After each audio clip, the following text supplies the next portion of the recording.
The Rolex Explorer II 216570 stands as a modern icon in the world of luxury sports watches, offering a perfect blend of rugged functionality and refined design. Equipped with a 42mm case, it presents a larger and bolder presence on the wrist compared to its predecessor, the 16570. The enhanced case size not only caters to contemporary preferences for larger watches, but also emphasizes its robust character. Let's do a review of it. The Rolex Explorer II has always captivated me, serving as a quintessential representation of Rolex's meticulous craftsmanship. What elevates its allure is the inclusion of the GMT complication, providing remarkable functionality. In particular, the 16570 reference stands out with its 40mm case, a departure from the 42mm case found in the newer 216570 model. This exploration of the 16570 not only delves into its timeless design, but also underscores its significance as one of the most compelling options in the realm of steel sports watches, combining precision, durability, and a touch of horological sophistication.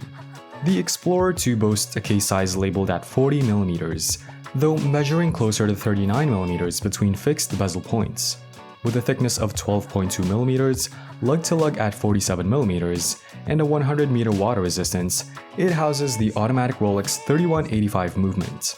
The lug width is 20mm, complemented by a sapphire crystal.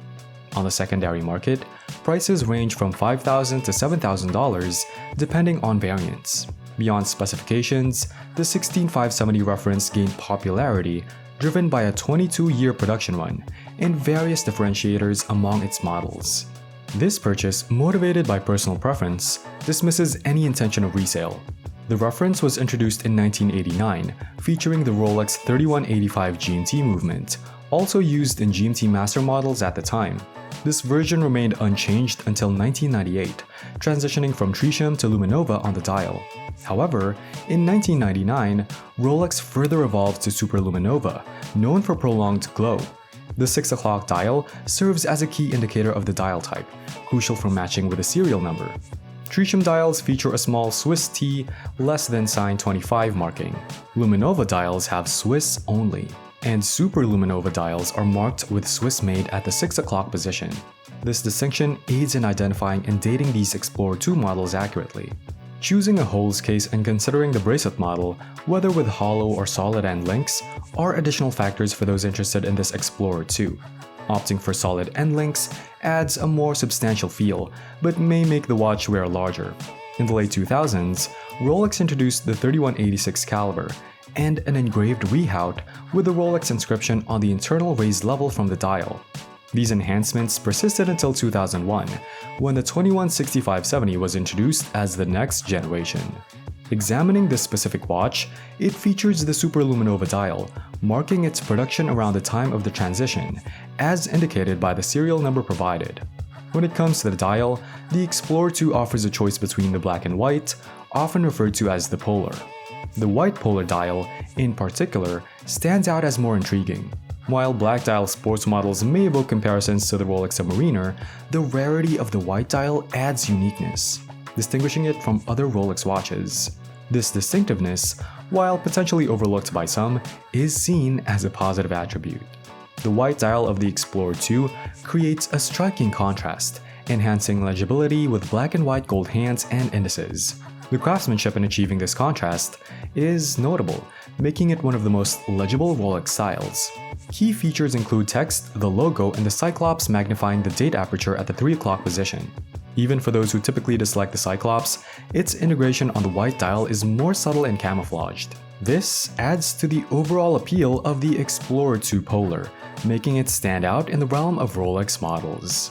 The Rolex Explorer II 16570 features the iconic Mercedes hour hand, pointed minute hand, and a lollipop second hand, along with a distinctive red GMT hand, offering a serious and fitting aesthetic. Compared to the newest 216570, the slim profile of the red GMT hand on the 16570 contributes to better proportions and a more mature appearance. The Super-Luminova in these hands maintains brightness and longevity, enhancing the Swiss-made dial variant. Measuring closer to 39mm, the watch's dimensions, including a thickness of 12.2mm and a lug-to-lug of 47mm make it suitable for smaller wrists. The slightly sloped fixed bezel and hollowed-out end links add to its appeal, creating an excellent option for those exploring steel sports watches. Despite the crown and crown guards, the watch feels appropriately sized and avoids overwhelming the wrist, making it a comfortable and stylish choice. The Rolex Explorer II 16570 is paired with the Oyster Bracelet Model 78790, featuring 6 micro-adjustment points in the older Oyster clasp. Although not considered the best Rolex bracelet, its age makes it acceptable and still comfortable to wear. One of the watch's significant attractions, particularly with the white dial, is its versatility with different straps, whether leather or NATO, allowing for a range of neutral colors. The watch showcases predominantly brushed finishing with side case polishing.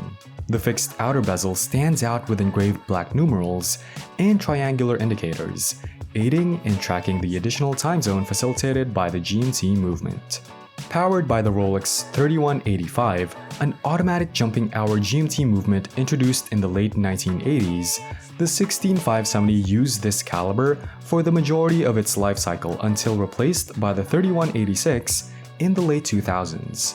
The key difference lies in the 3186's inclusion of a parachrom hairspring for enhanced shock resistance and magnetic field resistance. In everyday use, the practical distinctions are minimal, primarily noticeable during the jumping hours of the hour hand.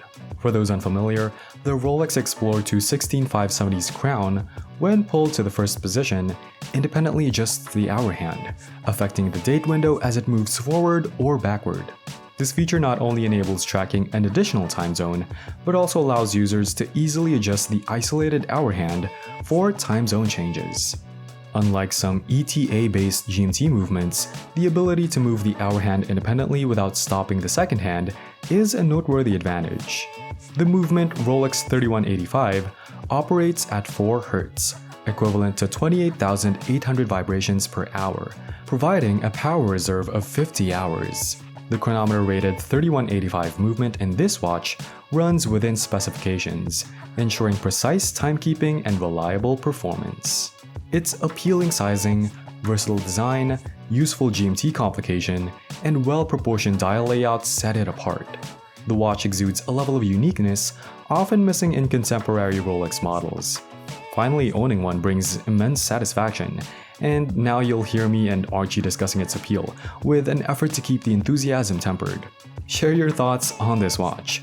Like the video, subscribe, and comment on your favorite Rolex model or any from the range that you'd be drawn to. If you aren't a Rolex fan, mention if there's a particular model that catches your interest despite the brand's usual designs. Thanks for being here with us at Ventichic. Don't forget to like and comment on this video. Make sure you subscribe to our channel so you never miss an update. See you in our next video.